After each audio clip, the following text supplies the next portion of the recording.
2028ಕ್ಕೆ ಕಾಂಗ್ರೆಸ್ ಪಕ್ಷ ನಿಮಗೆ ಯಾಕೆ ಅವಕಾಶ ಕೊಡಬೇಕು? ನಿಮಗೆ ಅವಕಾಶ ಕೊಡೋದ್ರಿಂದ ಪಕ್ಷಕ್ಕೇನು ಲಾಭ? ಅದಕ್ಕಿಂತ ಹೆಚ್ಚುವರಿಯಾಗಿ ಶಿರಹಟ್ಟಿ, ಲಕ್ಷ್ಮೇಶ್ವರ, ಮುಂಡರಗಿ ವಿಧಾನಸಭಾ ಕ್ಷೇತ್ರದ ಮತದಾರರಿಗೆ, ಮೀಸಲು ಕ್ಷೇತ್ರದ ಮತದಾರರಿಗೆ ನೀವು ಏನು ಮಾಡಬೇಕಂತ ಅನ್ಕೊಂಡ್ರಿ? ನಿಮಗೆ ಅವಕಾಶ ಕೊಟ್ರೆ ನೀವು ಏನು ಮಾಡ್ಲಿಕ್ಕೆ ಸಿದ್ಧ? ನಿಮ್ಮನ್ನೇ ಯಾಕೆ ಮನ ಹಾಕಬೇಕು ಕಾಂಗ್ರೆಸ್ನವರು? ರೈತರೆಲ್ಲ ಪರದಾಡ್ತಾರ, ಹೋರಾಟ ಮಾಡ್ತಾರ, ಏನೇನೋ ಮಾಡ್ತಾರ. ಯಾಕೆ ಸರ್? ಇದು ಆಸಕ್ತಿ ಕಡಿಮೆ. ಜನಪ್ರತಿನಿಧಿ ಆಗಿರ್ತಕ್ಕಂಥವ್ರು ಅದು ಏನ್ ದೊಡ್ಡ ಮಾಗಿಲ್ಲ, ಅದಕ್ಕೆ ದುಡ್ಡು ಬೇಕಾಗಿಲ್ಲ, ಏನು ಬೇಕಿಲ್ಲ, ಟೆಂಡರ್ ಆಗಿದೆ, ಎಲ್ಲ ಇದೆ, ದುಡ್ಡಿದೆ, ಸರಿಯಾಗಿ ಕುಂತ್ಕೊಂಡು ಅದನ್ನ ಕೆಲಸ ಮಾಡ್ತಕ್ಕಂಥವ್ರು ಇರೋದಕ್ಕೆ ಆ ಇಟಿಗೆ ನೀರಾವರಿ ಯೋಜನೆ ಆಗಿಲ್ಲ. ಆಮೇಲೆ ಅವತ್ತೇ ನಾವು ಏನು ಒಂದು ಜಾಲವಾಡಿಗೆ ನೀರಾವರಿ ಯೋಜನೆ 217 ಕೋಟಿ ಅದನ್ನು ಕೂಡ ಕೈಗೆತ್ತಿಕೊಂಡಿದ್ವಿ. ಅದು ಕೂಡ ಇವತ್ತು ಟೆಂಡರ್ ಆಗಿ ಹಂಗೆ ಇದೆ, ಅದು ಕೆಲಸ ಇಲ್ಲ. ಇಂಥವೆಲ್ಲ ಕೆಲಸ ಮಾಡ್ತಕ್ಕಂಥದ್ರ ಮೇಲೆ ಬಹುತೇಕ ಶಿರಟ್ಟಿ ಮತಕ್ಷೇತ್ರದ ಜನ ನನ್ನ ಮೇಲೆ ಇದು ಆಕತೆ ಅಂತಕ್ಕಂಥ ಭರವಸೆಯನ್ನು ಬಹಳಷ್ಟು ಇಟ್ಕೊಂಡಿದ್ದಾರೆ. ಸರ್, ಈ ರೀತಿ ನೀವು ಹೆಸರುವಾಸಿ ಆಗ್ಲಿಕ್ಕೆ, ಈ ರೀತಿ ಹೆಸರು ಮಾಡ್ಲಿಕ್ಕೆ ಕಾರಣ ಏನು ಸರ್? ಅಲ್ಲ, 2013ರಿಂದ 2018 ಅಭಿವೃದ್ಧಿಕ್ಕಿಂತ ಹಿಂದೆ ನೀವು ನಡ್ಕೊಂಡ್ ಬಂದಿರತಕ್ಕಂತ ಕಾರಣ ಏನು?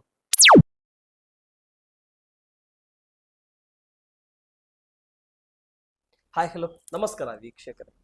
ಇಂದು ಕಿತ್ತೂರು ಕರ್ನಾಟಕ ಭಾಗದಲ್ಲಿ ನ್ಯೂಸ್ 43 ಇಂಡಿಯಾ ತಂಡ ಮತ್ತೆ ಇನ್ ಸರ್ವೆದಿಂದ ಭೇಟಿ ಮಾಡಲಾಗಿದೆ. ಭೇಟಿ ಮಾಡಿರ್ತಕ್ಕಂಥ ವಿಶೇಷತೆ, ಭೇಟಿ ಮಾಡಿರ್ತಕ್ಕಂಥ ಮೂಲ ಅಜೆಂಡಾ ಸ್ಥಳೀಯ ಸಂಸ್ಥೆ, ಗ್ರಾಮ ಪಂಚಾಯತಿ, ತಾಲೂಕು ಪಂಚಾಯತಿ, ಜಿಲ್ಲಾ ಪಂಚಾಯತಿ ಚುನಾವಣೆಗಳನ್ನಾಗಿರ್ಲಿ, ಮತ್ತು ಸಿಟಿ ವ್ಯಾಪ್ತಿಯಲ್ಲಿ ಬರ್ತಾ ಇರುವಂತಹ ಪಟ್ಟಣ ಪಂಚಾಯತಿ, ಪುರಸಭೆ, ನಗರಸಭೆ ಮತ್ತು ಮಹಾನಗರ ಪಾಲಿಕೆ ಚುನಾವಣೆಗಳನ್ನಾಗಿರ್ಲಿ, ಮತ್ತು ಡಿ ಕೆ ಶಿವಕುಮಾರ್ ಆಡಳಿತ ಪ್ರಾರಂಭ, ಮತ್ತೆ ರಾಜಕಾರಣ, ವಿಧಾನಸಭೆಯ ರಾಜಕಾರಣ, ಲೋಕಸಭೆಯ ರಾಜಕಾರಣ, ಮತ್ತು ಕ್ಷೇತ್ರದಲ್ಲಿ ಜನಮೆಚ್ಚಿದ ನಾಯಕ, ಮಾಜಿ ಶಾಸಕರ ಅನಿಸ್ಕೊಂಡು ಪರಾಜಿತ ಆದರೂ ಕೂಡ ಕ್ಷೇತ್ರದಲ್ಲಿ ನಾನಲ್ಲ ನಾಯಕ, ಮತದಾರರ ಪ್ರಮಾಯಕರು, ಮತದಾರರೇ ನಿರ್ಣಾಯಕರು, ಮತದಾರರೇ ನಮ್ಮ ನಾಯಕರು ಅನ್ಕೊಂಡು ಮುಂದೆ ಸಾಕ್ತಾ ಇರುವಂತಹ ಅಂತದೇ ಒಂದು ವ್ಯಕ್ತಿಯವರನ್ನ ಇಂದು ಕಿತ್ತೂರು ಕರ್ನಾಟಕ ಭಾಗದಲ್ಲಿ ನಾವು ಭೇಟಿ ಮಾಡ್ಲಿಕ್ಕೆ ಬಂದಿದ್ದೀವಿ. ಇಂದು ನಾವು ಭೇಟಿ ಕೊಟ್ಟಿರ್ತಕ್ಕಂಥ ಕ್ಷೇತ್ರ ಕಿತ್ತೂರು ಕರ್ನಾಟಕ ಭಾಗದ ಗದಗ ಜಿಲ್ಲೆಯ ಶಿರಹಟ್ಟಿ 65ನೇ ವಿಧಾನಸಭಾ ಕ್ಷೇತ್ರದ 2008ರಿಂದ 2023ರವರೆಗೆ ಡಿಲಿಮಿಟೇಷನ್ ಆದಾಗಿನಿಂದ ಇಲ್ಲಿ ಕಾಂಗ್ರೆಸ್ಸಿಗೆ ಅವಕಾಶ ಸಿಗಲಿಲ್ಲ. 2008ರಲ್ಲಿ ಕೂಡ ಕಾಂಗ್ರೆಸ್ಗೆ ಅವಕಾಶ ಸಿಗಲಿಲ್ಲ. 2013ಗೆ ಒಂದು ಯುವಕ ಬಂದರು ರಾಜಕಾರಣಕ್ಕೆ, ಅಚೀವ್ಮೆಂಟೇ ಮಾಡಿದ್ರು, ರಣಕಹಳನೆ ಕೂಗಿದ್ರು. ಆ ವ್ಯಕ್ತಿ ಮತ್ಯಾರು ಅಲ್ಲ, ರಾಮಕೃಷ್ಣ ದೊಡಮನಿ ಅಂತೇಳಿ ಗದಗ ಜಿಲ್ಲೆಯ ಶಿರಹಟ್ಟಿ, ಲಕ್ಷ್ಮೇಶ್ವರ ಮತ್ತು ಮುಂಡರಗಿ ವಿಧಾನಸಭಾ ಕ್ಷೇತ್ರದ 2013ರ ಶಾಸಕರಾಗಿ 2018ರಲ್ಲಿ ಕಾಂಗ್ರೆಸ್ನಿಂದ ಪರಾಜಿತನಾಗಿ ಮತ್ತು 2023ರಲ್ಲಿ ಕಾಂಗ್ರೆಸ್ನಿಂದ ಟಿಕೆಟ್ ವಂಚಿತನಾಗಿ 23ರಲ್ಲಿ ರಾಮಕೃಷ್ಣ ಇದ್ದರೆ ಸಾಧ್ಯ, ರಾಮಕೃಷ್ಣ ದೊಡಮನಿ ಅವರು ಇಲ್ಲ ಅಂತ ಹೇಳಿದ್ರೆ ಅಸಾಧ್ಯ ಅಂತೇಳಿ ತೋರಿಸ್ಕೊಟ್ಟಿರ್ತಕ್ಕಂಥ ಇವರ ಅಭಿಮಾನಿ ಬಳಗ, ಕ್ಷೇತ್ರದ ಮತ ಬಾಂಧವರು 2023ರಲ್ಲಿ ಇವರು ಸ್ಪರ್ಧೆ ಮಾಡೋದ್ರಿಂದ ಕಾಂಗ್ರೆಸ್ನ ಅಭ್ಯರ್ಥಿಯಾಗಿರ್ತಕ್ಕಂಥ ಸುಜಾತ ದೊಡಮನಿಯವರಿಗೆ ಡಿಫೀಟ್ ಆಯಿತು. ಮತ್ತೆ ಈಗ ಮತ್ತೆ ಲೋಕಸಭೆ ಚುನಾವಣೆಯಿಂದ ಇವರಿಗೆ ಕಾಂಗ್ರೆಸ್ಗೆ ಬರಮಾಡಿಕೊಂಡ್ರು. ಕಾಂಗ್ರೆಸ್ಗೆ ಬಂದ ನಂತರ ಇವರು ಈಗ ನೂತನವಾಗಿ ಕೆಪಿಸಿಸಿಯ ಕರ್ನಾಟಕ ಪ್ರದೇಶ ಕಾಂಗ್ರೆಸ್ ಕಮಿಟಿಯ ಇವರು ಸದಸ್ಯರಾಗಿ ನೇಮಕವಾಗಿದ್ದಾರೆ. ಮತ್ತು ಮುಂದಿನ ವಿಧಾನಸಭೆ ಚುನಾವಣೆಗೆ ಇವ್ರದೇ ಕಹಳೆ ಕೂಗಿ ಬರ್ತಾ ಇದೆ. ಬನ್ನಿ ವೀಕ್ಷಕರೇ, ನಮ್ಮ ಜೊತೆ ರಾಮಕೃಷ್ಣ ದೊಡಮನಿ ಅವರಿದ್ದಾರೆ, ಅವ್ರ ಜೊತೆ ಮಾತನಾಡೋಣ. ಈ ಸಂದರ್ಶನ ಜರ್ನಿಯನ್ನು 28ರ ಜರ್ನಿಯನ್ನು ಪ್ರಾರಂಭ ಮಾಡಿಕೊಳ್ಳೋಣ. ನಮಸ್ಕಾರ ಸರ್. ನಮಸ್ಕಾರ. ರಾಮಕೃಷ್ಣ ದೊಡಮನಿ ಅವರೇ, ನಮಸ್ಕಾರ. ಚೆನ್ನಾಗಿದ್ದೀರಾ ಸರ್? ಮೊದಲನೇ ಪ್ರಶ್ನೆಕ್ಕಿಂತ ಪೂರ್ವಕವಾಗಿ ನಿಮ್ಮ ಹೆಸರ ಮೇಲೆ ಬರ್ತಾ ಇದ್ದೇನೆ. ಪದೇ ಪದೇ ನನಗೆ ರಾಮಕೃಷ್ಣ ಹೆಗಡೆ ಅವರು ನೆನಪಾಗ್ತಾ ಇದ್ದಾರೆ. ರಾಮಕೃಷ್ಣ ಹೆಗಡೆ ಅಂದ್ರೆ ಒಬ್ಬ ದೊಡ್ಡ ರಾಜಕಾರಣಿ ಅಲ್ರಿ, ಧೀಮಂತ ನಾಯಕ, ಮಾಜಿ ಮುಖ್ಯಮಂತ್ರಿಗಳು. ಆ ರೂಪದಲ್ಲಿ ನೀವಿದ್ದೀರಿ ಸರ್. ನನ್ನ ಮೊದಲನೇ ಪ್ರಶ್ನೆ ಬಂದ್ಬಿಟ್ಟು ನಿಮ್ಮ ಜೀವನ ಕಡೆ. 2008ರಲ್ಲಿ ಈ ಕ್ಷೇತ್ರ ಡಿಲಿಮಿಟೇಷನ್ ಆಯ್ತು. ಶಿರಹಟ್ಟಿ, ಲಕ್ಷ್ಮೇಶ್ವರ, ಮುಂಡರಗಿ ದೊಡ್ಡ ವಿಧಾನಸಭಾ ಕ್ಷೇತ್ರ. ಆ ಕಡೆ ಅಖಂಡವಾಗಿ ಲಕ್ಷ್ಮೇಶ್ವರ ತಗೊಂತಾ ಇದೆ. ಈ ಕಡೆ ಶಿರಟ್ಟಿ ಅಖಂಡವಾಗಿ ತಗೊಂತಾ ಇದೆ, ಈ ಕಡೆ ಮುಂಡ್ರಿಗಿ ಅರ್ಧ ಭಾಗನೂ ಕೂಡ ಈ ಪಟ್ಟಣ ಇನ್ಕ್ಲೂಡಿಂಗ್ ಸೇರಿಸಿ ಕೂಡ ನಿಮ್ಗೆ ಬರ್ತಾ ಇದೆ. ಆ ಕಡೆಯಿಂದ ಅರ್ಧ ಭಾಗ ಗಜೇಂದ್ರಗಡ ಮತ್ತು ರೋಣ ವಿಧಾನಸಭಾ ಕ್ಷೇತ್ರಕ್ಕೆ ಹೋಗ್ತಾ ಇದೆ. ಆದ್ರೆ 2008ರಲ್ಲಿ ನೀವು ಎಲ್ಲೂ ಕಾಣಿಸ್ಕೊಲಿಲ್ಲ. ಸಾಮಾನ್ಯವಾಗಿ ತಾವು ಇರ್ತಾ ಇದ್ರಿ, ಆದ್ರೆ ಚುನಾವಣೆ ಕಣದಲ್ಲಿ ಕಾಣಿಸ್ಕೊಂಡಿಲ್ಲ.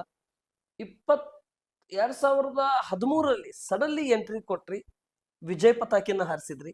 ಹೇಗೆ ಸಾಧ್ಯ ಸರ್ ಇದು? ರಾಜಕಾರಣಕ್ಕೆ ಬರ್ಲಿಕ್ಕೆ ಕಾರಣ ಏನು, ಉದ್ದೇಶ ಏನು? ಇಲ್ಲ, ನಾನು ಮೊದಲು DSS ಸಂಚಾಲಕನಾಗಿ ಕೆಲಸ ಮಾಡಿದ್ದೆ, Yes. ಸಾರ್ವಜನಿಕವಾಗಿ ಇದ್ದೆ. ಮತ್ತು APMC ಸದಸ್ಯರಾಗಿ, ಪುರಸಭೆಯ ಸದಸ್ಯರಾಗಿ, PLD ಬ್ಯಾಂಕ್ ಸದಸ್ಯರಾಗಿ ಸಾರ್ವಜನಿಕ ಕ್ಷೇತ್ರದಲ್ಲಿ ಭಾಳಷ್ಟು ನಾನು ಗುರುತಿಸ್ಕೊಂಡಿದ್ದೆ. 2008ರಲ್ಲಿ ಏನು ಇದು ಮೀಸಲು ಕ್ಷೇತ್ರ ಆದಾಗ ಟಿಕೆಟಿಗೆ ಪ್ರಯತ್ನ ಮಾಡಿದ್ದೆ ನಾನು, ಅದು ಟಿಕೆಟ್ ಸಿಗಲಿಲ್ಲ. 8ರಲ್ಲಿ ಟಿಕೆಟಿಗೆ ಪ್ರಯತ್ನ ಮಾಡಿದ್ರೆ ಟಿಕೆಟ್ ಸಿಗಲಿಲ್ಲ, ಅಲ್ಲ, ಕೊಡಲಿಲ್ಲ. ಮೇಜರ್ ಆಗಿ ಮಾಡಿದ್ರ ಅಥವಾ ನ್ಯೂಟ್ರಲ್ ಆಗಿ ಮಾಡಿದ್ರ? ಮೇಜರ್ ಆಗಿ ಮೇಜರ್ ಆಗಿ ಮಾಡಿದ್ರೆ ನಂತರ ಏನಾಯ್ತು, HR ನಾಯಕ್ ಅಂತ ಹೇಳಿ ಕೊಟ್ರು. ಅವಾಗ BJP ಬಂತು ಇಲ್ಲಿ, ರಮಣ ಲಮಾನಿ ಪ್ರಥಮ ಬಾರಿಗೆ. ಪ್ರಥಮ ಬಾರಿಗೆ. ಎರಡನೇದು ನಾನು 2013ರಲ್ಲಿ ಮತ್ತು ಟಿಕೆಟ್ ಪಡೆದೇ ತೀರಬೇಕು ಅಂತ ಹೇಳಿ ಬಹಳಷ್ಟು ಸಂಘಟನೆ ಮಾಡಿ ಓಡಾಡಿರ ಎಲ್ಲ ನಮ್ಮ ರಾಜ್ಯದ ವರಿಷ್ಠರಿಗೆ, ರಾಜ್ಯದ ಲೀಡರಿಗೆ, ಕಾಂಗ್ರೆಸ್ ಲೀಡರಿಗೆ ಭೇಟಿಯಾಗಿ ಪದೇ ಭೇಟಿಯಾಗಿ ಸರ್ವೆ ಮಾಡಿದಾಗ ಸರ್ವೆದಲ್ಲಿ ನಿಂದು ಚೆನ್ನಾಗಿದೆ ಅಂತ ಹೇಳಿ ನನಗೆ 2013ರಲ್ಲಿ ನಮ್ಮ G. ಪರಮೇಶ್ವರ್ ಅವರು ಟಿಕೆಟ್ ಕೊಟ್ಟಿದ್ದು. ಅವತ್ತಿನ ಅವರ ಅಧ್ಯಕ್ಷತೆಯಲ್ಲಿ ಸಿದ್ದರಾಮಯ್ಯನವರು ಮತ್ತು ಎಲ್ಲರೂ DK ಶಿವಕುಮಾರ್ ಅವರು ಎಲ್ಲರೂ ಇದ್ದು ಅವಾಗ ಸರ್ವೆ ಮಾಡಿ ಟಿಕೆಟ್ ಕೊಟ್ಟರು.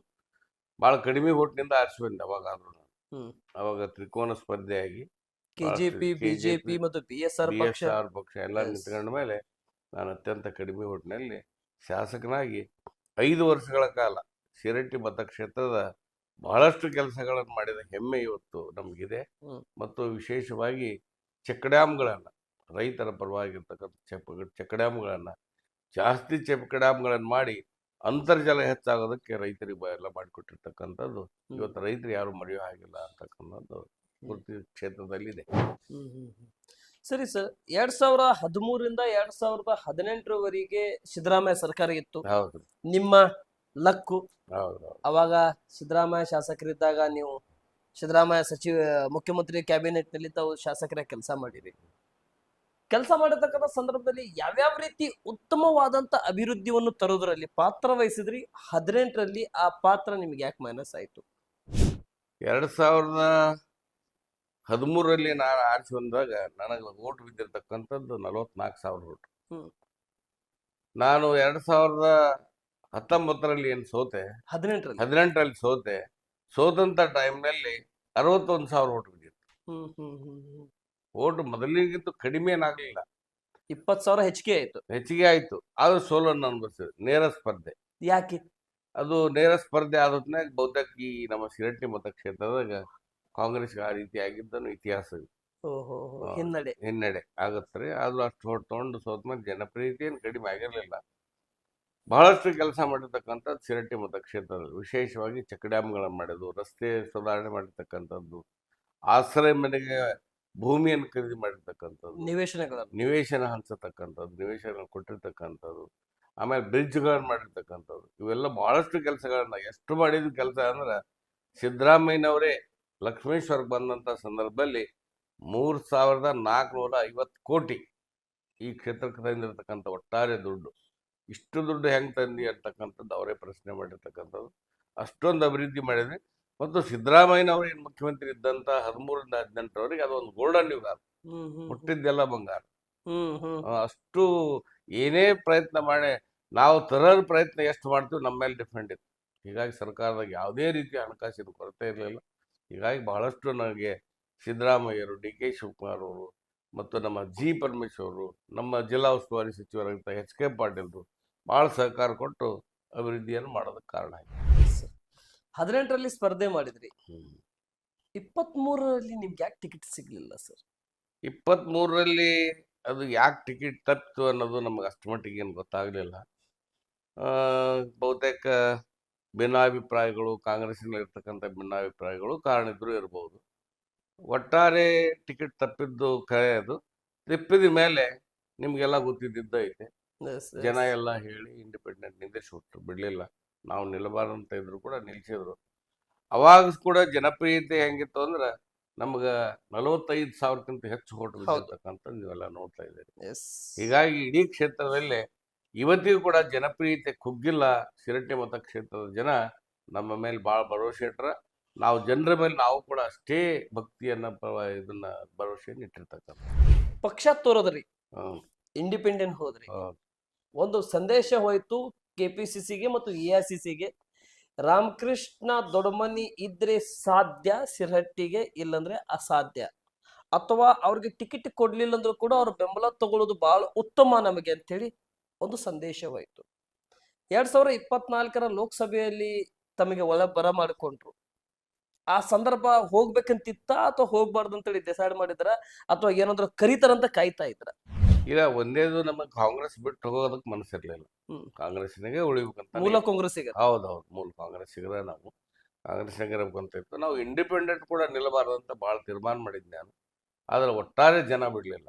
ಇಲ್ಲ, ನಿಲ್ಲೇಬೇಕು ಅಂತ ಹೇಳಿ ತಾವೇ ಪಟ್ಟಿ ಹಾಕಿ ದುಡ್ಡು ಖರ್ಚು ಮಾಡಿ ಚುನಾವಣೆ ಮಾಡಿರ್ತಕ್ಕಂಥದ್ದು. ಆಮೇಲೆ ನೀವು ಹೇಳಿದಾಗ ಹಾವೇರಿ ಲೋಕಸಭಾ ಚುನಾವಣೆ ಬಂದ ಹೊತ್ನ್ಯಾಗ ಮತ್ತೆ ಸಿದ್ದರಾಮಯ್ಯನವರು, ಡಿ ಕೆ ಶಿವಕುಮಾರ್ ಅವರು, ನಮ್ಮ ಜಿಲ್ಲಾ ಮಂತ್ರಿಗಳು ಎಲ್ಲರೂ ಕರೆದು ಇಲ್ಲ ನೀ ಬರಲೇಬೇಕು ಅಂತ ಹೇಳಿ ಪಾರ್ಟಿಗೆ ಸೇರಿಸ್ಕೊಂಡಿರ್ತಕ್ಕಂಥದ್ದು. ನಾವು ಕೂಡ ಬೇರೆ ಪಾರ್ಟಿಗೆ ಹೋಗಿ ನಮ್ಮ ಮನಸ್ಸಿರ್ಲಿಲ್ಲ. ಸರಿ, ಸೇರ್ಪಡೆ ಆದ್ರಿ. ಜಿಲ್ಲಾ ಅಧ್ಯಕ್ಷ ಸ್ಥಾನ ಬಂದಂತ ಸಂದರ್ಭದಲ್ಲಿ ಕೂಡ ನಿಮ್ಮ ಹೆಸರು ಓಡಾಕತ್ತಿತ್ತು. ರಾಮಕೃಷ್ಣ ದೊಡ್ಡಮನಿ ಅವ್ರನ್ನ ಈ ಬಾರಿ ಜಿಲ್ಲಾ ಅಧ್ಯಕ್ಷ ಮಾಡೋನು. ಆ ಕಡೆ ನರಗುಂದು ಪದೇ ಪದೇ ಸೋಲ್ತಾ ಇದ್ದೀವಿ, ನರಗುಂದನು ಕೂಡ ನಮ್ಮ ತೆಕ್ಕಿಗೆ ಪಡೆದುಕೊಳ್ಳೋನು. ಇಲ್ಲಿ GH ಪಾಟೀಲ್ರ ಕ್ಷೇತ್ರ ರೋಣ ಕೂಡ ಒಂದ್ ಟರ್ಮ್ ಅವ್ರಿಗೆ, ಒಂದ್ ಟರ್ಮ್ ಇವ್ರಿಗೆ ಆಗ್ತಾ ಇದೆ. ಅದನ್ನು ಕೂಡ ಮೂಲಿ ಗುಂಪು ಮಾಡಿ ಅದನ್ನು ಕೂಡ ನಮ್ಮ ತೆಕ್ಕಿಗೆ ತಗೊಳ್ಳೋನು. ಇಲ್ಲಿ ಮೆಣಸಿನಕಾಯಿಯವರು ಹೊರಗೆ ಹೋಗ್ತಾರೆ, ಒಳಗ್ ಬರ್ತಾರೆ HK ಪಾಟೀಲ್ರನ್ನ ಸೋಲಿಸ್ಬೇಕಂತ ಹೇಳಿ. ಇದು ಕೂಡ ಶಾಶ್ವತವಾಗಿ ತಗೊಳ್ಳೋನು, ಶಿರಟ್ಟಿ ತಗೊಳ್ಳೋ ಅಂತ ಹೇಳಿ ಕೆಲವೊಂದಿಷ್ಟು ಜನ ಮಾತಾಡ್ಕೊಂಡು ನಿಮ್ಮ ಹೆಸರು ಮುನ್ನಲ್ಲಿಗೆ ಹೋಗ್ತಾ ಇತ್ತು. ಆ ಸಂದರ್ಭದಲ್ಲಿ ನೀವು ಆಸೆ ಮಾಡಿದ್ರ ಅಥವಾ ನೀವು ನ್ಯೂಟ್ರಲ್ ಆಗಿದ್ರ? ಇಲ್ಲ, ನಾನು ಆಸೆ ಮಾಡಿರ್ಲಿಲ್ಲ. ಜಿಲ್ಲಾಧ್ಯಕ್ಷ ಆಗುತ್ತೆ ಆಸೆ ಮಾಡಿರ್ಲಿಲ್ಲ. ಯಾಕಂದ್ರೆ ಅನೇಕ ಸೀನಿಯರ್, ನನಗಿಂತ ಸೀನಿಯರ್ ಇರೋದ್ರಿಂದ ನನಗೆ ಆಸೆ ಇರೋದು ಒಂದೇ ಶಾಸಕ ಕ್ಷೇತ್ರದ ಕೆಲಸ ಮಾಡ್ಬೇಕಂತ. ಮತ್ತೆ ಇಷ್ಟಿದ್ರು ಕೂಡ 13ರಿಂದ 18ರವರೆಗೆ ಇದ್ದಂಥ ಸಂದರ್ಭದಲ್ಲಿ ಸಿದ್ದರಾಮಯ್ಯ ನನ್ನ ಪಾರ್ಲಿಮೆಂಟ್ ಸೆಕ್ರೆಟರಿ ಮಾಡಿದ್ರು. ಪಾರ್ಲಿಮೆಂಟ್ ಸೆಕ್ರೆಟರಿ ಕ್ಯಾಬಿನೆಟ್ ದರ್ಜೆ. ಹೀಗಾಗಿ ನೀರಾವರಿ ಇಲಾಖೆಯಿಂದ ಸಂಸದೀಯ ಕಾರ್ಯದರ್ಶಿ ಮಾಡಿದ್ದಾರೆ. ನಿಮ್ಮನ್ನ ಕಾರ್ಯದರ್ಶಿ ಈಗ ತಾವು ಕೆಪಿಸಿಸಿ ನೂತನ ಸದಸ್ಯರವಾಗಿ ಆಯ್ಕೆಯಾಗಿರಿ. ಇದನ್ನು ನೀವು ಕೇಳಿ ಪಡೆದುಕೊಂಡ್ರ ಅಥವಾ ನಿಮಗೆ ಗಾಡ್ ಗಿಫ್ಟ್ ನಾಗಿ ಬಂತ ಸರ್? ಇದು ಕರೆಕ್ಟ್, ನಾನು ಕೇಳಿಲ್ಲ. ನಾನು ಮೊದಲ ಕೆಪಿಸಿಸಿ ಸದಸ್ಯ ಇದ್ದೆ, ಯಾವ್ದು ಶಿರಟ್ಟಿ ಬ್ಲಾಕ್ ನಿಂದ. ನಾನು ಇಂಡಿಪೆಂಡೆಂಟ್ ಯಾವಾಗ ಬಂದೆ, ನಾನು ತೆಗೆದ್ರು. ತೆಗೆದು ಶಿವಕುಮಾರ್ ಗೌಡ ಪಾಟೀಲ್ರು ಮಾಡಿದ್ರು, ನಮ್ಮ ಕಿಲ್ಕೇರಿ SS ಪಾಟೀಲ್ ಮಾಡಿದ ಮೇಲೆ ಅವರು ಬಿಜೆಪಿ ಹೋದ್ರು. ಅವ್ರು ಈ ಪಾರ್ಟಿ ಉಳಿಲಿಲ್ಲ. ನಂತರ ನನಗೆ ಲೋಕಸಭಾ ಚುನಾವಣೆಯೊಳಗೆ ನಮ್ಮ ಆನಂದ್ ಗಡ್ಡ ದೇವ್ರ ಮಠರು ಮತ್ತು ನಮ್ಮ ಡಿಸ್ಟಿಕ್ ಮಿನಿಸ್ಟ್ರು ಸಿದ್ದರಾಮಯ್ಯ ಅವರು, ಡಿ ಕೆ ಶಿವಕುಮಾರ್ ಅವರು ಎಲ್ಲರೂ ಕೂಡಿ ಪಾರ್ಟಿಗೆ ಸೇರಿಸ್ಕೊಂಡ್ರು. ನಾನೇನು ಮತ್ತು ನಾನು ಕೇಳಿದ್ದು ಈ ಸದ್ಯ ನನಗೆ ಯಾವ್ದಾದ್ರು ಬೋರ್ಡ್ ಸೇವನೆ ಮಾಡ್ರಿ ಅಂತ ಕೇಳಿದ್ದಾರೆ. ಕೆಪಿಸಿಸಿ ಸದಸ್ಯರ ನಾನೇನು ಕೇಳಿರ್ಲಿಲ್ಲ. ಆದ್ರೆ ಡಿ ಕೆ ಶಿವಕುಮಾರ್ ಅವರು, ನಮ್ಮ BK ಹರಿಪ್ರಸಾದ್ ಅವರು ಸಭೆ ಸೇರಿದಾಗ ಇಲ್ಲ ಅವನ್ನೇ ಮಾಡ್ರಿ ಅಂತ ಹೇಳಿ ಮಾಡಿರ್ತಾರೆ. ಹೀಗಾಗಿ ನಾನೊಂದು ಕಾಂಗ್ರೆಸ್ ಮೇಲೆ, ಹಿರಿಯರ ಮೇಲೆ ವಿಶ್ವಾಸ ಇಟ್ಟು ಬಂದಿದ್ದೀನಿ. ಬಹುತೇಕ ನನ್ನ ಎಲ್ಲ ರೀತಿಯಾಗಿ ಚೆನ್ನಾಗಿ ನೋಡ್ಕೊಂತಾರ ಅಂತಕ್ಕಂಥ ಭರವಸೆ ಇದೆ.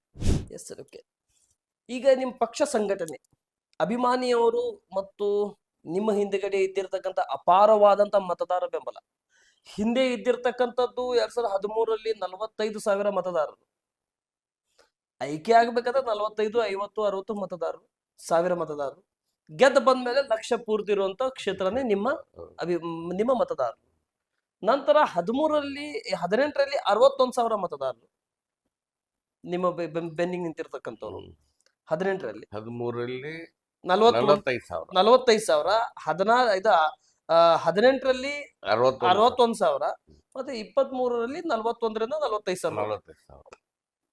ಇಷ್ಟು ಅಪಾರವಾದಂತ ಫಾಲೋವರ್ಸ್ ಬೆಂಬಲ ಹೊಂದಿರತಕ್ಕಂಥವ್ರು ನೀವು. ಈಗ ನಿಮ್ಮ ಪಕ್ಷ ಸಂಘಟನೆ ಮುಂದಿನ ವಿಧಾನಸಭೆ ಚುನಾವಣೆಗೆ ಯಾವ ರೀತಿ ಚುರುಕಾಗಿ ಕೆಲಸ ಮಾಡ್ತಾ ಇದ್ದೀರಾ ಸರ್? ಇಲ್ಲೇ ಮಾಡಬೇಕಾಗಿದೆ. ಮತ್ತು ಸಾಕಷ್ಟು ಈಗ ನಾವು ಹಳ್ಳಿ ಎಲ್ಲ ಓಡಾಡ್ತಾ ಇದ್ವಿ, ಜನರ ಹತ್ರ ಹೋಗ್ತಾ ಇದ್ವಿ. ಕ್ಷೇತ್ರದಲ್ಲಿ ಯಾವುದೇ ಕಾರ್ಯಕ್ರಮ ಇದ್ದರೂ ಕೆಲಸ ಇದ್ದರೂ ನಾವು ಯಾವತ್ತೂ ತಪ್ಸಂಗಲ್ಲ, ಹೋಗ್ತೀವಿ, ಕಾರ್ಯಕ್ರಮದಲ್ಲಿ ಮಾಡ್ತಾ ಇದ್ವಿ. ಕಾಂಗ್ರೆಸ್ ಚೆನ್ನಾಗಿದೆ, ಬಲಾಢ್ಯ ಇದೆ, ಚೆನ್ನಾಗಿದೆ. ಗ್ಯಾರಂಟಿ ಬಗ್ಗೆ ಸಂಘಟನೆ- ಜನ ಏನ್ ಮಾತಾಡ್ತಾ ಇದ್ದಾರೆ? ಗ್ಯಾರಂಟಿ ಬಗ್ಗೆ ಒಳ್ಳೆ ಅಭಿಪ್ರಾಯ ಇದೆ. ಮತ್ತು ಹೆಚ್ಚಾಗಿ ಬಡ ಜನತೆ, ಮಧ್ಯಮ ವರ್ಗ, ಬಡ ಜನತೆ ಗ್ಯಾರಂಟಿ ಬಗ್ಗೆ ಬಹಳ ಗೌರವ ಇದೆ. ಸ್ವಲ್ಪ ಶ್ರೀಮಂತ ವರ್ಗ ಬಿಜೆಪಿ ಅವರು ಅದನ್ನ ಅಲ್ಲಗಳಿತಾರೆ, ಅದು ಸರಿ ಇಲ್ಲ, ಹಾಗೆ ಹೀಗೆ ಅಂತಾರೆ. ಬಹಳಷ್ಟು ಜನ ಬಿಜೆಪಿ ಓಟ್ ಹಾಕಂತವ್ರು ಕೂಡ ಅದ್ರ ಯೋಜನೆ ಪಡಿತಾರೆ. ನಾವು ಎಷ್ಟೇ ಕಡೆ ನೋಡಿದಾಗ ಆ ಮನೆಯನ್ನು ಯಜಮಾನ ಬಿಜೆಪಿ ಹಾಕಿದ್ರೆ ಆ ತಾಯಿ ಕಾಂಗ್ರೆಸ್ ಹಾಕೋದನ್ನು ಕಾಣ್ತಾ ಇದ್ದೀವಿ. ಗ್ಯಾರಂಟಿ ಅದನ್ನ ನಾವು ಸ್ವತಃ ಬಾಯಿಂದ ಕೇಳಿರ್ತಕ್ಕಂಥ. ಇಲ್ಲ ನಾನ್ ಮಾತ್ರ ಕಾಂಗ್ರೆಸ್ ಮಾಡ್ತೇನಪ್ಪ, ನಮ್ಮ ಯಜಮಾನ್ರು ಏನದಾರ ಅವ್ರು ಬಿಜೆಪಿನ ಮಾಡೋದು ಅಂತಕ್ಕಂಥ ಮಾತು. ಅವ್ರು ಹೀಗಾಗಿ ಏನಾರ ಮಾಡ್ಲಿ ನಾನ್ ಮಾತ್ರ ಮಾಡ್ತೀನಿ ಅಂತ ಹೇಳಿ, ಹೀಗಾಗಿ ಗ್ಯಾರಂಟಿ ಏನಿದೆ ಬಹಳ ಒಳ್ಳೆ ದೊಡ್ಡ ಬಡವರ ಶಕ್ತಿಯಾಗಿ ಬಹುತೇಕ ಕರ್ನಾಟಕದಲ್ಲಿ ಬಹಳ ಒಳ್ಳೆ.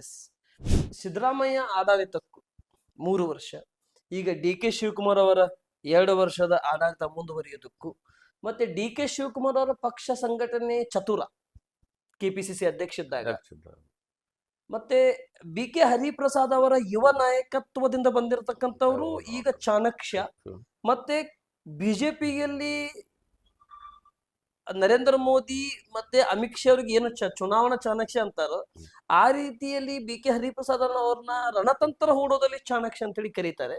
ಈ ಚಾಣಕ್ಯ ಮತ್ತು ಈ ಚುನಾವಣಾ ಬಂಡೆ, ಈ ಇಬ್ರು ಜೋಡೆತ್ತಾಗಿ ಮತ್ತು ಡಿ ಕೆ ಶಿವಕುಮಾರ್ ಆಡಳಿತದಲ್ಲಿ ಸಿದ್ದರಾಮಯ್ಯ ಆಡಳಿತದಲ್ಲಿ ಇವರಿಬ್ಬರು ಆಡಳಿತದ ಸಂದರ್ಭದಲ್ಲಿ ಯಾವ ರೀತಿ ಮುಂದೆ ಹೋಗ್ಲಿಕ್ಕೆ ಇವರು ಮುಂದೆ ಯಶಸ್ಸನ್ನು ಕಾಣಬಹುದು ಸರ್? ಈಗ ನೂತನವಾಗಿ ಆಯ್ಕೆ ಆಗಿರ್ತಕ್ಕಂಥ ಅಧ್ಯಕ್ಷರು ಬಿ ಕೆ ಹರಿಪ್ರಸಾದ್ ಅವರು, ಡಿ ಕೆ ಶಿವಕುಮಾರ್ ಅವರು ಅನುಭವಿಕರು, ರಾಜಕಾರಣದಲ್ಲಿ ಭಾಳ ಚತುರರು. ಬಿ ಕೆ ಹರಿಪ್ರಸಾದ್ ಅವರು ಬೇರೆ ಬೇರೆ ರಾಜ್ಯಕ್ಕೆ ಹೋಗಿ ಅಲ್ಲಿ ಉಸ್ತುವಾರಿಯನ್ನು ಮಾಡಿ ಜಯಬೇರಿ ಹೊಡಿರ್ತಕ್ಕಂಥದ್ದು ಕಾಣ್ತಾ ಇದ್ವಿ. ಮತ್ತು ಚುನಾವಣೆ ಮಾಡೋದ್ರಲ್ಲಿ ನಮ್ಮ ಡಿ ಕೆ ಶಿವಕುಮಾರ್ ಅವರು ಮುಖ್ಯಮಂತ್ರಿಗಳು ಭಾಳ ಅದ್ಭುತವಾಗಿ ಅವರೆಲ್ಲ ಕೆಲಸ ಕಾರ್ಯಗಳನ್ನು ಮಾಡ್ತಾರೆ. ಉದಾಹರಣೆಗೆ ಮೊನ್ನೆ ನೀವು ಬಹುತೇಕ MLC ಅನ್ನು ನೋಡಿರ್ಬೋದು. ಹೀಗಾಗಿ ಭಾಳ ಅವ್ರು ಯಾವುದೇ ಕೆಲಸಗಳನ್ನು ಭಾಳ ಚೆನ್ನಾಗಿ ಮಾಡ್ತಾರೆ. ಮತ್ತು ಪಕ್ಷ ಕಟ್ಟೋದ್ರಲ್ಲಿ ಕೂಡ ಅವರು ನಂಬರ್ 1 ಚತುರ್. ಸರಿ ಸರ್, 2028ಕ್ಕೆ ಕಾಂಗ್ರೆಸ್ ಪಕ್ಷ ನಿಮಗೆ ಯಾಕೆ ಅವಕಾಶ ಕೊಡಬೇಕು? ನಿಮಗೆ ಅವಕಾಶ ಕೊಡೋದ್ರಿಂದ ಪಕ್ಷಕ್ಕೇನು ಲಾಭ?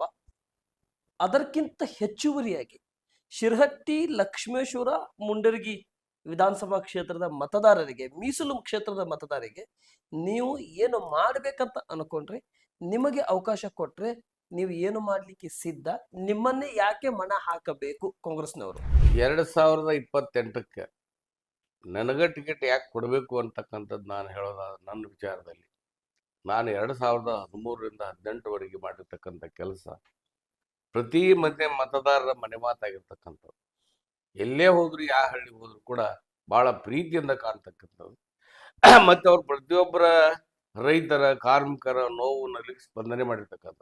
ಉದಾಹರಣೆ ಹೇಳೋದಾದ್ರೆ, ಮುಂಡ್ರಿಗೆಯಲ್ಲಿ 24 ಎಕರೆ ಲ್ಯಾಂಡ್ ಅನ್ನು ಖರೀದಿ ಮಾಡಿದ್ವಿ 2017ರಲ್ಲಿ. ಲಕ್ಷ್ಮೇಶ್ವರದಲ್ಲಿ 64 ಎಕರೆ ಖರೀದಿ ಮಾಡಿದ್ವಿ ಲ್ಯಾಂಡ್, ಇವನ್ನ ಆಶ್ರಯ ಮನೆಗೆ ಹಂಚ್ಬೇಕಂತ ಹೇಳಿ. ನಮ್ಮ ಶಿರಹಟ್ಟಿಯಲ್ಲಿ 5 ಎಕರೆ ಖರೀದಿ ಮಾಡಿದ್ವಿ. ಇವು 3 ಕೂಡ ಇವತ್ತಿನ ರಾಜಕಾರಣಿಗಳಿಗೆ ಬಹುತೇಕ ಆಸಕ್ತಿ ಇಲ್ಲ ಅಂತಕ್ಕಂಥದ್ದು ಕಾರಣ ಏನು ಅಂದ್ರೆ ಹಂಚಕ್ಕಾಗಿಲ್ಲ, ಬರೀ ಖರೀದಿ ಮಾಡಿರ್ತಕ್ಕಂಥದ್ದು. ನಾನಾದ್ರೆ 1 ತಿಂಗಳ ಸಾಕು, ನಾನು 1 ತಿಂಗಳದಾಗ ಹಂಚಿಬಿಡ್ತೇನೆ. ನಿಮಗೊಂದು ಸಣ್ಣ ಉದಾಹರಣೆ ಕೊಡೋದಾದ್ರೆ, ಲಕ್ಷ್ಮೇಶ್ವರದಲ್ಲಿ ಭಜಂತ್ರಿ ಓಣಿ 39 ಮನೆಗಳು ಸುಮಾರು ಸ್ವಾತಂತ್ರ್ಯ ಸಿಕ್ಕಾಗಲಿಂದ ಅಲ್ಲಿ ಅದಾರ. ಅವ್ರು ಗಾವಟಾನ್ ಜಾಗ ಅಲ್ಲಿ ಅದಾರ. ಅವ್ರಿಗೆ ಎಂದೂ ಅವ್ರಿಗೆ ಮಾಡಿಕೊಡಕ್ಕಾಗಿಲ್ಲ. ನಾನು ಶಾಸಕನಾಗಿ ಹೋದ ತಕ್ಷಣ ಮನವಿ ಕೊಟ್ಟರು. ನಾನು ಅಲ್ಲೇ ಕುತ್ಕೊಂಡ DC ಅವ್ರಿಗೆ ಫೋನ್ ಮಾಡಿದೆ, ಇಲ್ಲ ಇವ್ರಾಗಲೇ ಮನೆ ಕಟ್ಕೊಂಡು 50 ವರ್ಷ 100 ವರ್ಷ ಆಗೈತೆ, ಇದಕ್ಕೆ ತಕ್ಷಣ ನೀವು ಇವ್ರಿಗೆ ಪಟ್ಟ ಕೊಡ್ಬೇಕಲ್ಲ ಹೆಂಗ ಅನ್ನೋದ್ನಾಗ, ಇಲ್ಲ ನೀವೇ ಇರ್ತಾರೆ ಅಧ್ಯಕ್ಷರು, ಅದನ್ನೊಂದು ಠರಾವ್ ಮಾಡಿ ಕಳಿಸ್ರಿ, ನಾನು ಮಾಡಿಕೊಡ್ತೀನಿ ಅಂದ್ರು. ಮುಂದೆ 2 ತಿಂಗಳಿತ್ತು, ಆಗಸ್ಟ್ 15. ನಾನು ಹೇಳಿದೆ ಆಗಸ್ಟ್ 15ಕ್ಕೆ ನಿಮ್ಗೆ ಹಕ್ಕುಪತ್ರ ಕೊಡ್ತೀನಿ ಹೋಗ್ರಿ. ಅವರೆಲ್ಲ ನಗಕತ್ತಿದ್ರು. ಅಲ್ರಿ ಸ್ವಾತಂತ್ರ್ಯ ಸಿಕ್ಕಲಿಂದ ಇಲ್ಲಿವರೆಗೆ ಹೋರಾಟ ಮಾಡಿದ್ರೆ 65-70 ವರ್ಷ 65 ವರ್ಷ ಆಗ್ಲಿಲ್ಲ, ನೀವೇನ್ ನೀವೇನು 2 ತಿಂಗಳ ನಕಲಿ ಮಾಡ್ತಿರೋದು, ಹಾಸಿ ಮಾಡ್ತಿರೋದು. ಇಲ್ಲ ನಾನು ಪ್ರಯತ್ನ ಅಂತೂ ಮಾಡ್ತೀನಿ, ನೋಡೋಣ, ಭರವಸೆ ಕೊಡ್ತೀನಿ ಅಂತ ಹೇಳಿ ಎಲ್ಲ ರೆಡಿ ಮಾಡಿ ಆಗಸ್ಟ್ 15ಕ್ಕೆ ಅವ್ರಿಗೆ ಹಕ್ಕುಪತ್ರ ಕೊಟ್ಟೆ. ಹಕ್ಕುಪತ್ರ ಕೊಟ್ಟಿದ್ದು ಉದಾಹರಣೆ. ಅವರು ಇಲ್ಲ ಸ್ಥಳೀಕರ ಶಾಸಕರಾದ್ರು, ಏನೇನೋ ಆದ್ರು, ಬಹಳಷ್ಟು ಪ್ರಯತ್ನ ಮಾಡಿದ್ರು. ಇರ್ಲಿ ಅವ್ರದ್ದು ಏನೋ ಇರ್ಲಿ, ಬಿಟ್ಟು ಬಿಡ್ರಿ, ನಾನು ಕೊಟ್ಟಿರಲ್ಲ, ನನಗೆ ಪ್ರೀತಿ ಐತೆ ಅಂತ ಹೇಳಿರ್ತಕ್ಕಂಥ. ಆ ರೀತಿಯಾಗಿ ಆಶ್ರಯ ಮನೆಯನ್ನ ಬಡವರಿಗೆ ಆಶ್ರಯ ಈ ನಿವೇಶನ ಹಂಚಬೇಕು ಅಂತ ಹೇಳಿ ಬಹಳ ಪ್ರಯತ್ನ ಮಾಡಿ ನಾನು ಭೂಮಿಯನ್ನು ಖರೀದಿ ಮಾಡಿದೆ. ಬಹುತೇಕ ಸರ್ಕಾರದಲ್ಲಿ ಭೂಮಿಗೆ ಇಷ್ಟು ದುಡ್ಡು ಒಯ್ಯಕತ್ತಿಲ್ಲ ಅಂದ್ರೂ ಕೂಡ ಇಲ್ಲ ಕೊಡ್ಲೇಬೇಕು ಅಂತ ಹೇಳಿ ತೊಗೊಂಡು ಬಂದು ಖರೀದಿ ಮಾಡಿದ್ವಿ. ಇವತ್ತಿಗೂ ಕೂಡ ಈ ರಾಮಣ್ಣ ಲಮಾಣಿ ಅವ್ರೇನು ಹಿಂದೆ MLA ಇದ್ರು ಅವ್ರಿಗೆ ಆಗಲಿಲ್ಲ, ಚಂದ್ರು ಲಮಾಣಿ ಅವ್ರಿಗೆ ಆಗಿಲ್ಲ, ಈಗ ಇಲ್ಲಿವರೆಗೂ ಕೂಡ ಹಂಚಿಲ್ಲ. ಹಾಗೆ ಅವು ಎಲ್ಲ ಹಂಚತಕ್ಕಂಥ ವ್ಯವಸ್ಥೆ. ಆಮೇಲೆ ನಮ್ಮ ಇಟಗಿ ಏತ ನೀರಾವರಿ ಯೋಜನೆ ಬಹುತೇಕ ಆ ಯೋಜನೆ ಬಹುತೇಕ ಎಷ್ಟು ಅದ್ಭುತವಾದಿದ್ದ 147 ಕೋಟಿ. ನಾವು ಇದ್ದೊತ್ತಿನಾಗ 2013ರಲ್ಲೇ 2017ರಲ್ಲಿ ಅದಕ್ಕೆ ಅಡಿಗಲ್ ಹಾಕಿದ್ವಿ. ಇವತ್ತಿಗೆ ಪ್ರಾರಂಭ ಆಗಿಲ್ಲ.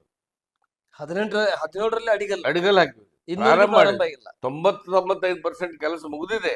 ಹಂಗೇ ನೆನೆಗುದಿಗೆ ಬಿದ್ದಿದೆ. ರೈತರೆಲ್ಲ ಪರದಾಡ್ತಾರ, ಹೋರಾಟ ಮಾಡ್ತಾರ, ಏನೇನೋ ಮಾಡ್ತಾರ. ಯಾಕೆ ಸರ್? ಬೇಗ ಇದು ಆಸಕ್ತಿ ಕಡಿಮೆ.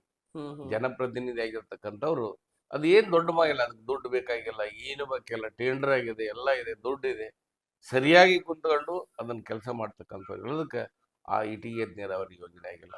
ಆಮೇಲೆ ಅವತ್ತೇ ನಾವು ಏನು ಒಂದು ಜಾಲವಾಡಗಿ ನೀರಾವರಿ ಯೋಜನೆ 217 ಕೋಟಿ ಅದನ್ನು ಕೂಡ ಕೈಗೆತ್ತಿಕೊಂಡಿದ್ವಿ. ಅದು ಕೂಡ ಇವತ್ತು ಟೆಂಡರ್ ಆಗಿ ಹಂಗೆ ಇದೆ, ಅದು ಕೆಲಸ ಆಗಿಲ್ಲ. ಇಂಥವೆಲ್ಲ ಕೆಲಸ ಮಾಡ್ತಕ್ಕಂಥದ್ರ ಮೇಲೆ ಬಹುತೇಕ ಶಿರಟ್ಟಿ ಮತಕ್ಷೇತ್ರದ ಜನ ನನ್ನ ಮೇಲೆ ಇದು ಆಕತೆ ಅಂತಕ್ಕಂಥ ಭರವಸೆಯನ್ನು ಬಹಳಷ್ಟು ಇಟ್ಕೊಂಡಿದ್ದಾರೆ. ಹಾಗಾದ್ರೆ ಹೈಕಮಾಂಡ್ ನಿಮ್ಮನ್ನೇ ಯಾಕೆ ಮನ ಹಾಕಬೇಕು? ಕ್ಷೇತ್ರ ಜನ ಆಯ್ತು, ಕಾಂಗ್ರೆಸ್ ಹೈಕಮಾಂಡ್ ಯಾಕೆ ನಿಮ್ಗೆ ಮನ ಹಾಕ್ಬೇಕು? ಮಹಿಳೆ ಅಂತೇಳಿ ಮತ್ತೆ ಸುಜಾತ ದೊಡ್ಡಮನಿಯವರಿಗೆ ಅವಕಾಶ ಕೊಟ್ರಿ. ಈಗ ಒಂದು ಏನಂದ್ರ, ಸುಜಾತ ದೊಡ್ಡಮನಿ ಆಗ್ಲಿ, ನಾನಾಗಲಿ, ಇನ್ನೊಬ್ಬರಾಗ್ಲಿ, ಯಾರೇ ಇರ್ಲಿ, ಮುಖ್ಯ ಮತದಾರ ಒಪ್ಪಿಗೆಬೇಕಲ್ರಿ. ಮತದಾರರು ನಮ್ಮ ಕ್ಷೇತ್ರದ ಕೆಲಸ ಯಾರು ಮಾಡ್ತಾರ, ನಮ್ಮ ಕೆಲಸಗಳನ್ನ ಯಾರು ನಮ್ಮ ಮಾತನ್ನ ಕೇಳ್ತಾರ, ಕೆಲಸಗಳನ್ನ ಮಾಡ್ತಾರ, ಅವ್ರಿಗೆ ಮತ ಹಾಕ್ತಾರ ಹೊರತಾಗಿ ಇಲ್ಲಿ ಯಾವುದೇ ಜಾತಿ ಅಥವಾ ಮಹಿಳೆ, ಪುರುಷ ಅಥವಾ ಶ್ರೀಮಂತ, ಬಡವ ಅದನ್ನ ನೋಡೋದಿಲ್ಲ.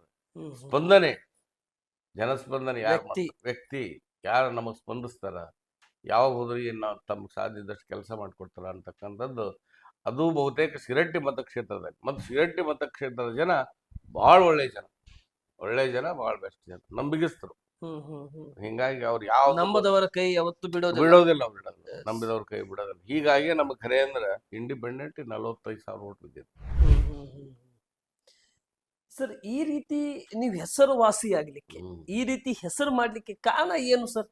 ಅಲ್ಲ, 2013ರಿಂದ 2018 ಅಭಿವೃದ್ಧಿಕ್ಕಿಂತ ಹಿಂದೆ ನೀವು ನಡ್ಕೊಂಡ್ ಬಂದಿರತಕ್ಕಂತ ಕಾರಣ ಏನು? ನಾನು ವಿಶೇಷವಾಗಿ ಬಹಳಷ್ಟು ಆತ್ಮೀಯತೆಯಿಂದ ಕಾಣ್ತಕ್ಕಂಥದ್ದು. ಬಡವರು, ಕೆಳವರ್ಗದವರು ಇಲ್ಲ. ಮತ್ತೆ ಇನ್ನೂ ಒಂದು ಏನಂದ್ರೆ, ನಾನು ರಂಗಭೂಮಿ ಕಲಾವಿದ. ಓ ಹೌದಾ? ಹೌದು. ಓಹೋ. ನಾನು ರಂಗಭೂಮಿ ಕಲಾವಿದ, ಜಾನಪದ ಕಲಾವಿದ, ದೊಡ್ಡಾಟದ ಕಲಾವಿದ.